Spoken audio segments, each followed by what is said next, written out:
I trained monastically with a woman that never prepared Dharma talks. I actually never saw her give one prepared Dharma talk in my time with her. And I've been asked to prepare Dharma talks before, and I find it to be good practice to do it. And I often don't. And one of the reasons why is, for me, some of the most rich things happen through our exchanges. So I'd love to open tonight up to what you're present to, what you're noticing, or whatever you'd like to discuss, and then we'll just take it from there.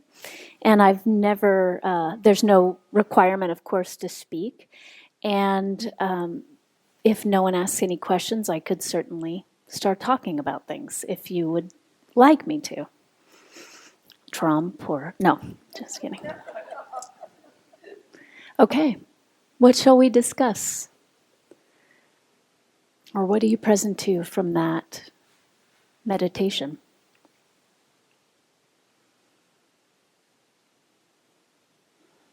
Yes.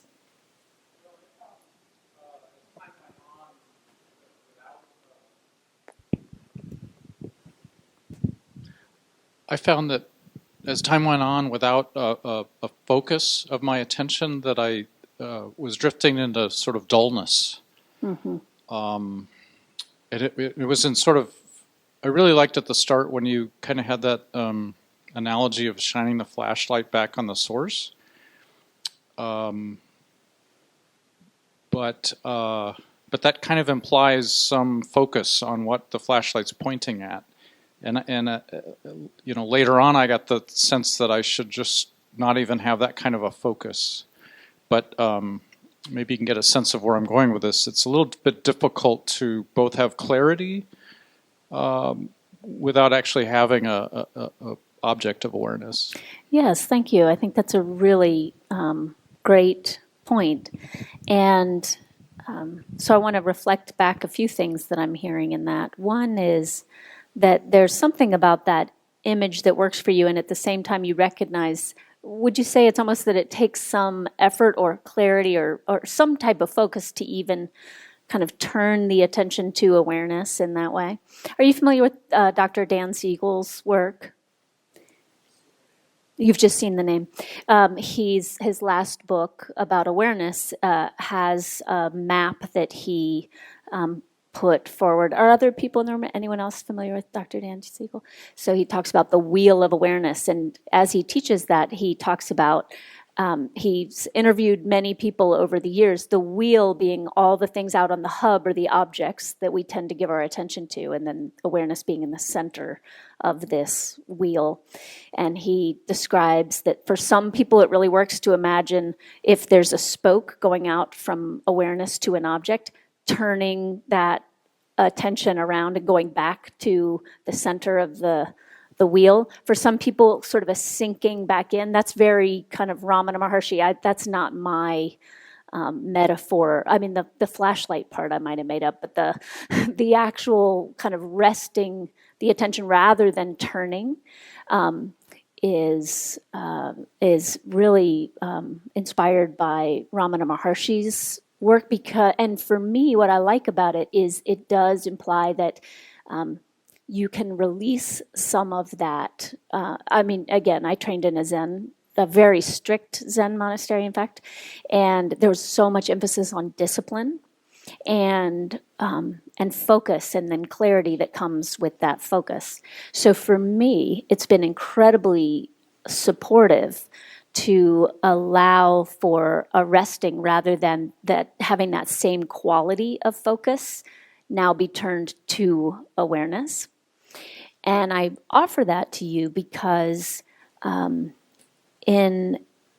my own experience, it's been very interesting to ask myself the question, how do I know, so I'll ask this to you now, how do you come to the conclusion that your experience of that practice that we did tonight leaves a sense of dullness?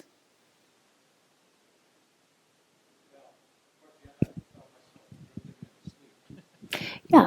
Or could have approach that fairly quickly. So I think it was that Yeah. it was this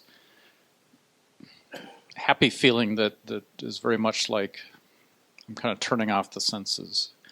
Yeah. Yeah. And for you, it was right on the edge of sleep. Did anyone else have an experience of just feeling like there was this sort of sleepiness that came with that practice? So it might be interesting when you are exploring this practice to notice that we're able to describe that experience because we are aware. And rather than focusing on the dullness or the sleepiness or like the state. So in the same way that we use breath or sound or just the various objects we use in meditation for focus, we tend to also have the attention go to various states. And we love describing these states. Nothing bad or wrong about that. I think it's been an incredibly important part of my own awareness practice, just being able to be aware that in this moment there's torpor. In this moment there's a sharpness to my thoughts. In this moment, the voice of the inner critic is present, for example. And so I'm suggesting that part of this practice is to relax even that tendency to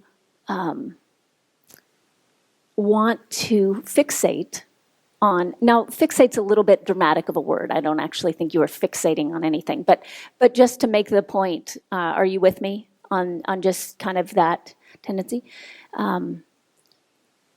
Because it's not, and I can say this because it's not my experience that as I've done this practice, I have consistently slept through all of the meditations in which I've chosen to have this practice of allowing the attention to rest in awareness. It was my experience when I first started doing it that most often I found myself feeling more sleepy than I had when I was very focused on exactly what the thinking mind was doing or sensations and describing those sensations, labeling those thoughts. It is my experience that there was a different quality, and I think a lot of what was happening was that I wasn't yet accustomed to the relaxation that came from not being so focused on making sure I could describe these states to myself or label the thoughts in a particular way. You know, from my own Zen background, it was very much focused on labeling the thoughts, really seeing the patterns of the conditioned mind and being able to finish a meditation and really be clear about the patterns of the conditioned mind. That was just part of my own training and focus. So that might be an interesting place for exploration. I've lost your eyes a little bit there, but yes. Yeah. Oh, thank you. Thanks for asking that. Great question. What's important, I think, about your question is that awareness is not that which is getting sleepy. So even just to describe that is to point out that habit we have to focus the attention on the state, the object. Yeah, thank you. Yes, hello. Hello. So I typically do more like guided meditations, and it usually helps me like fall asleep just because it just like is like, relaxing, puts me to sleep. And I found that with having less like instruction and guidance, it was harder for me to not focus, in that I become, when there's no one telling me what to do, like, and then I'm just like following. If I'm trying to tell myself what to do, I become too fixated on like meditating the correct way, in that I'm focused on just like my breathing, but then I get like caught in like the count, or like if like my body's positioned correctly. So I found that it helps me if I do like more like mindfulness, like engaging all the parts of my body to like the ground, which helps me like get out of my head and like counting more and just into like feeling and like not focusing, just like being there. Yeah. And so that left me not like sleepy, but in more of just like a relaxed like state. This particular meditation Yeah, left yeah, you so that not was- sleepy, but in a more relaxed state. Yeah, just Yeah. more like feeling rather than thinking. Yeah, beautiful. Just so useful to, again, the theme is, I think, just awareness tonight. So helpful to just be aware of your experience and the depth of your experience. It's so important to me to underline that this isn't about one right way. So we, as you heard in Liz's introduction, we created Peace in Schools, the nonprofit that I founded, created the first semester-long credited course in mindfulness, and we're now in 90% of the Portland Public Schools.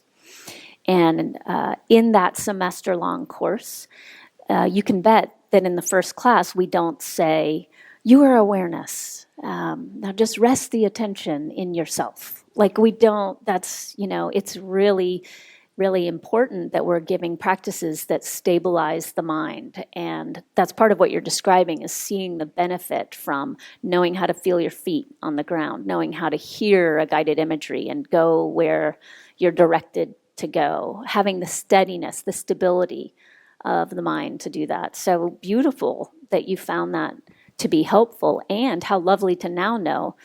And it can be quite relaxing to not be focused on some of those other practices, especially because I hear in your own process that there's a temptation to go to, am I doing this right? Is this really, which is all just an engagement with the conditioned mind, isn't it?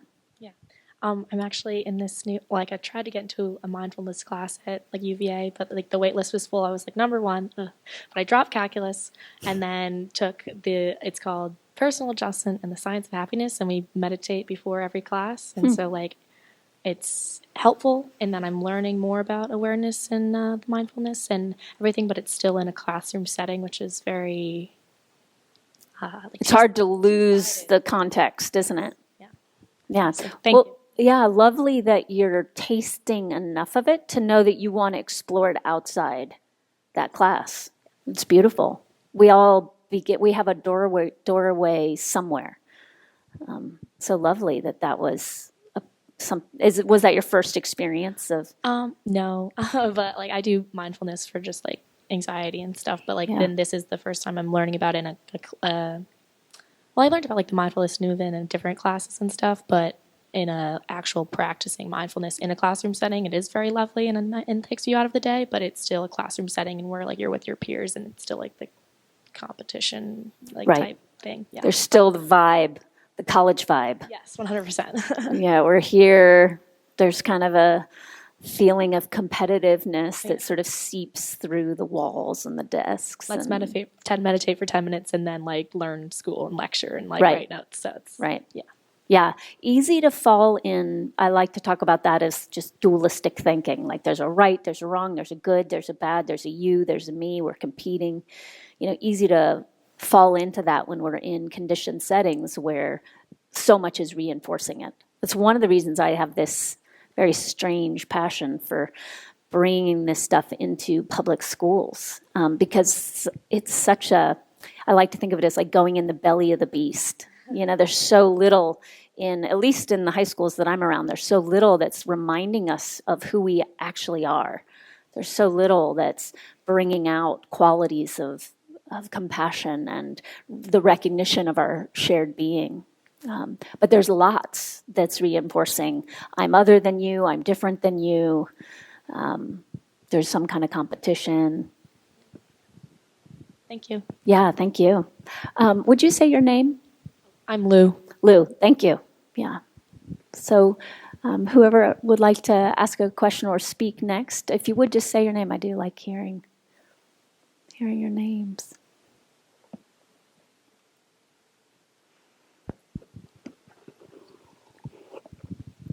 Hi, Caverly. Bill. Hi, Bill.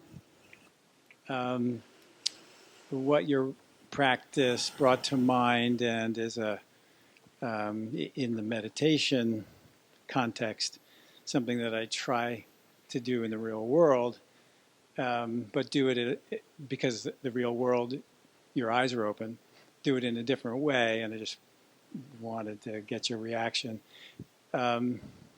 I've discovered after meditating for a number of years that that in the real world I am very focused foveally. So from a visual point of view, I'm always focused on the point where my eyes converge. Everywhere around me, I'm always the flashlight is on a spot. And whatever the eyes land on is where the thinking mind follows Correct. that, the energy follows that. Yeah. Just curious, just raise your hand if you can relate to like that, your attention tends to go wherever your sight lands. It's extremely common. Yes, and here's the practice and the fun had been using the foveal plane as a way to do what you're describing in the meditation. So instead of being foveal, to do what we all can do, which is to zoom out. And Yeah. you can do it right now. You can basically bring your attention so that you can see. I can see my wife to the left, and you to the right, and you and even Jim and back. And with that, my whole frame of reference changes. I feel the interconnectedness of everybody in this room, et cetera. And so for me, that's been a very powerful way to take this kind of yin-yang, in-out, zoom in, zoom out thing from practice on the cushion into the world. Yes, absolutely. And you might even enjoy just this image of allowing whatever's seen to come to you. So often we're straining to see something, or we're because we're focused, we're like looking. And it really shifts this practice. It shifts how the quality of what you're describing shifts when we're resting as awareness. And that's why I said, try it out even during the break. So here we are in conversation. We're not meditating now. Here we are. We're resting. We're allowing the attention. I'm not right now efforting to have the attention think of what I want to say to you. Resting the attention in awareness, just being present to what arises, and then having the image of you simply come to me. Now, in the scientific world, is there anything really different going on? No, but the quality of our experience shifts when my attention has changed its habitual pattern. So when my habitual pattern might be, well, you've just spoken, I need to really look to see you, and then I need to think about what you've said. So it's like the attention, it's like what Lou was talking about, it's like the attention's all right up here, isn't it? So what changes when this image, this hologram of what I'm calling Caverly, simply arrives in this field of awareness, that if you're not referring to, you said Bill, you're not referring to the body-mind of Bill, but a different way you might describe Bill. What shifts? I see it more of being closer to pure consciousness. Yeah. Instead of being instantiated in a body. Yes, and we forget that in actuality we don't even get closer to pure consciousness, because that's all we ever actually were and are. So how are we going to I love Rupert Spira talks about, how are you going to get closer to yourself? How can you make that happen? How can you get closer to yourself? So to me, what you're describing is just simply less interference with the pure and direct experience of being. So you're not running it through the filter of the conditioned mind. You're not penciling it into the tight focus of only seeing one object. As you said, I feel, I trust that you can't actually see the people behind you, but you can see the people behind you when you're recognizing yourself as something larger than Bill's body-mind, can't you? So I'm interested in you and maybe others in the room, what tricks of the trade, tips, essentially some of these are practices and, a muscle that has to be exercised to get better at than just being, right? Sometimes you just have to be able to remind yourself to zoom out, or some other kinds of tricks and tips. I don't know if other people have them. Yeah, it would be interesting to open it up. What have other people found useful? What are your sort of tricks of remembrance, or what have you found supportive?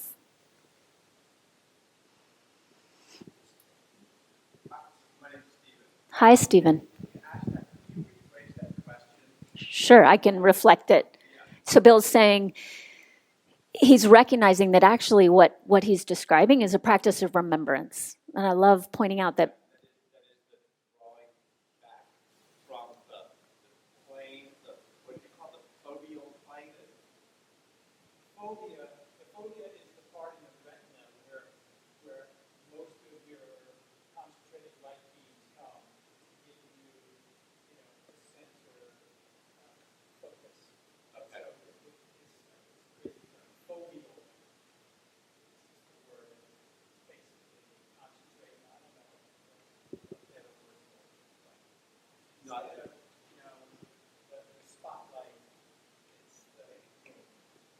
so he's just describing zooming out. So instead of, I'm focused right now just on, you said Stephen? Yes. Just focused on Stephen. I can still be focused on Stephen in terms of, okay, I'm looking at Stephen's body mind, but I'm aware of, my attention's resting in the experience of the room. Do you know that experience of you see nothing else because you're only focused on the car in front of you or whatever, or worse, you don't see the car in front of you because you're only focused on your thought about why you said that thing an hour ago, right? So this is zooming out. So you were asking for people to relate their tips and tricks for zooming out, and the zooming out is the withdrawing someone from the Single object. yes. Yeah. Yeah, what have folks found helpful about that kind of experience of zooming out, or what helps you remember that, or maybe, anything else that arises for you as you hear that? Yes.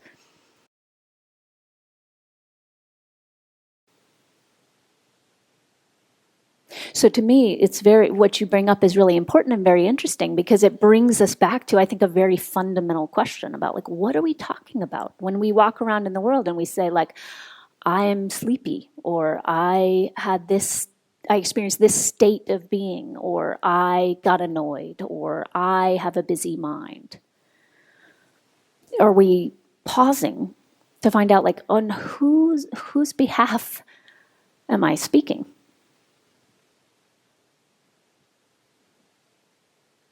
And there's clearly something there for you because you started with, well, me, and then you said, well, some part of me. So that's just interesting, isn't it? Because certainly there's a part of us walking through the world saying, I hate this, I like this, I don't want this, I feel this way about Trump, I feel this way about politics, I feel that way about... We're very good at that, aren't we? Very good at putting things in boxes and then being in relationship with them. And what I always love this, someday I'm going to have props, but for now we'll use this. So I always love this image of what that keeps in place is I am in relationship to this object, whatever the object is, and therefore I am. Hi, Sue. Hi. So I work a lot with children, and so I guess tonight for me, like to focus on my breath and to feel the ease, and then to notice how that was home for me, and just thinking about what that ease is and how I can just be there. And so just when I was thinking about being able to zone, like to go out from kind of that place, but to go out, sometimes, not all the time, but sometimes like to notice other people breathing, or sometimes just breathing together and noticing the ease that could be there, and so I don't know if that, would bring some of that connection a little bit too, rather than just kind of isolation. Yeah. And something that happened really different for me during the meditation was I had felt that home before, inside me, but this time it was like it really opened up. And even before you said anything about it opening, it was like the wilderness was even there, and there were like hard objects. You said something about that. And it was just kind of like it was just all okay, just to kind of be in that place of ease, And so that was really different for me, what I felt. It's a really important distinction, because what you're describing is the experience of the recognition that home isn't a small place that you need to practice a long time to try to get back to, but it's evasive and you have to focus really well in order to find it, and whatever, you have to clear the mind, you have to be really good at practice, or you might be led astray by negative thinking or whatever. And you're describing the experience of actually all objects appear and arise in me, and I am that home. That's kind of a much more fundamentally restful place to move through the world from, isn't it? That's a lot harder to start wars, too. Because what you're describing is from that place, there can be the recognition of shared being. That's such a different place than like, I'm here and Bill's over there and I'm present to Bill's breath. That's a very I experience. And then there's also a we experience that's happening. To me, you're pointing to the we.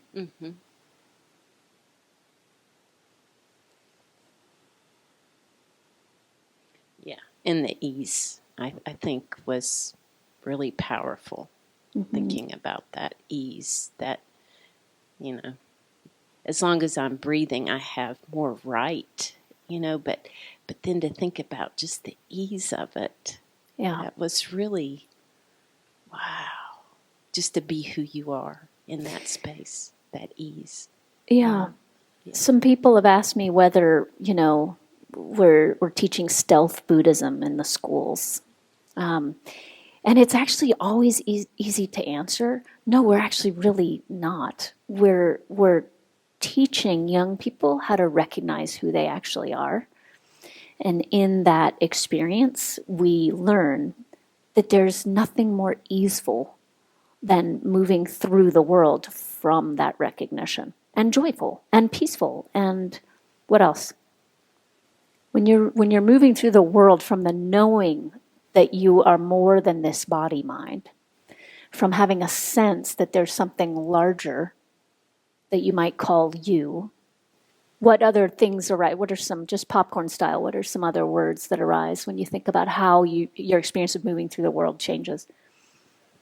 Compassion is a byproduct of recognizing our shared being. Yeah, it's no problem if you're starting a mindfulness practice and you need to do metta practices that help you just kind of fake it till you make it. You know that experience with metta practices where you're like, okay, I'm not feeling this at all, but I'm going to say it because I'm supposed to, and then something tends to happen because you just practice, right? Like there's nothing wrong with that.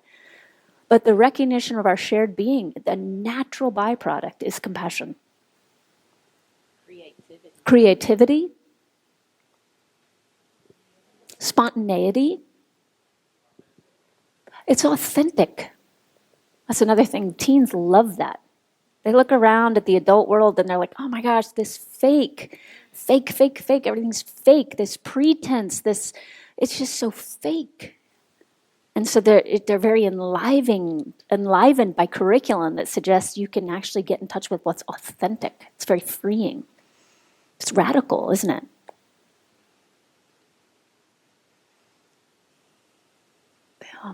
Yes.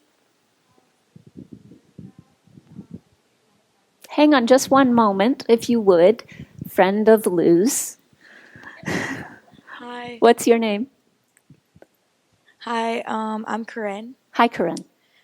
So for me, in the beginning, it was difficult to just sort of sink in.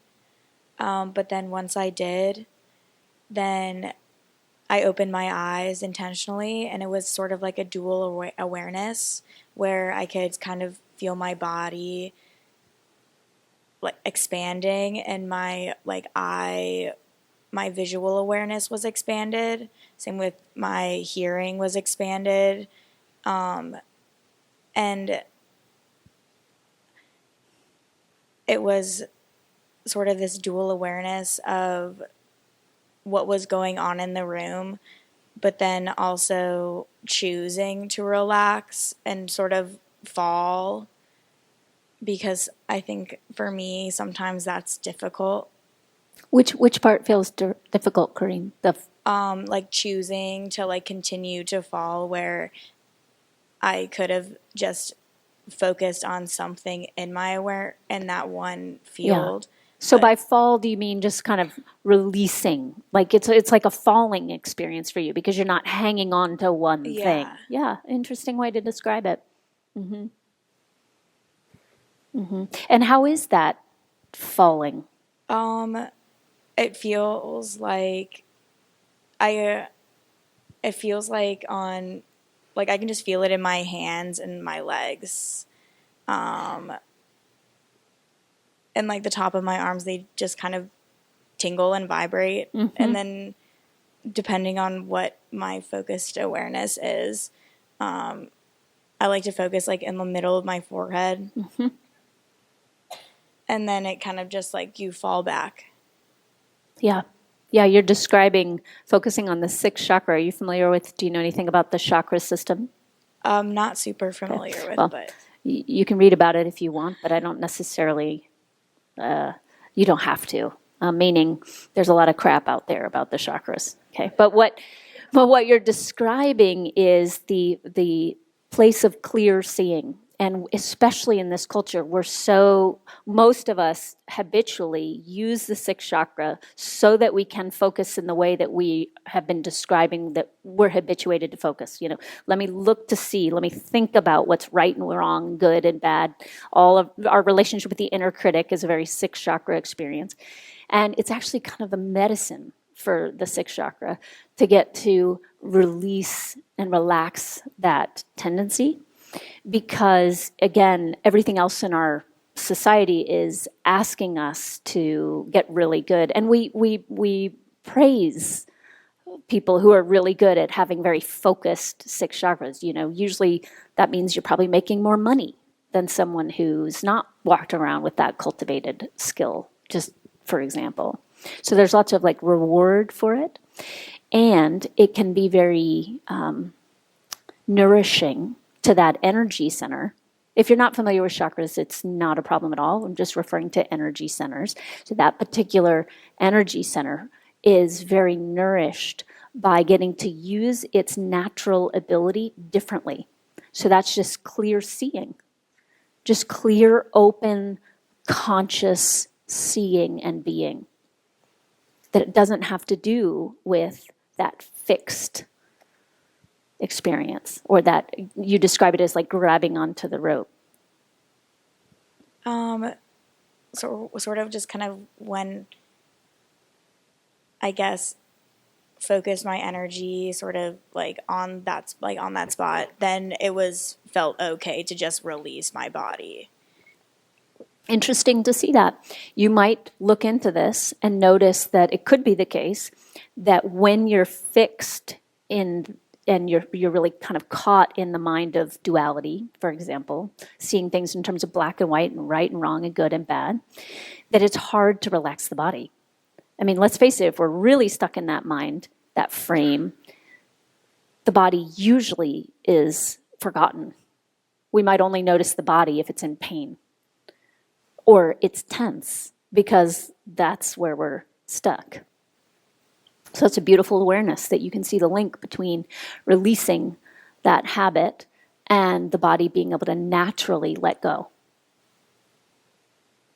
You probably have heard plenty that notion that mind and body can't actually be separated, that mind and body are one. That's just a beautiful display of it. Thank you. Lou, I see your hand, and I would love to have you ask another question, and I do want to honor everyone's time. So I recognize that it's just a couple minutes. Okay, you're ready. You're hot. Let's let it roll. I can spitfire in this. Spitfire, I'm here. I'll catch it. Back to something what they said about both your points in feeling overwhelmed in sensation and then also zooming out. I was making the assumption in zooming out, you're talking about not like, were you talking not literally like visually, but like in zooming out awareness? Yes. So I find when sometimes I feel too centered in my body and like only like aware of that, I like to like release that energy by like feeling as though my like aura is expanding, and then I'm like not like an overwhelming sensation of like I can see like colors and everything, but like it's nice to like expand that so that I can feel like I'm spreading my energies to like other people in the room, and I think it helps to release some of that maybe like nervousness or feelings of overwhelming by just like trying to spread like love and light to others. So that's my tip and trick of the trade. The world could definitely use more love and light to others. So cool. Thank you. So thank you again so much. Thanks for having me.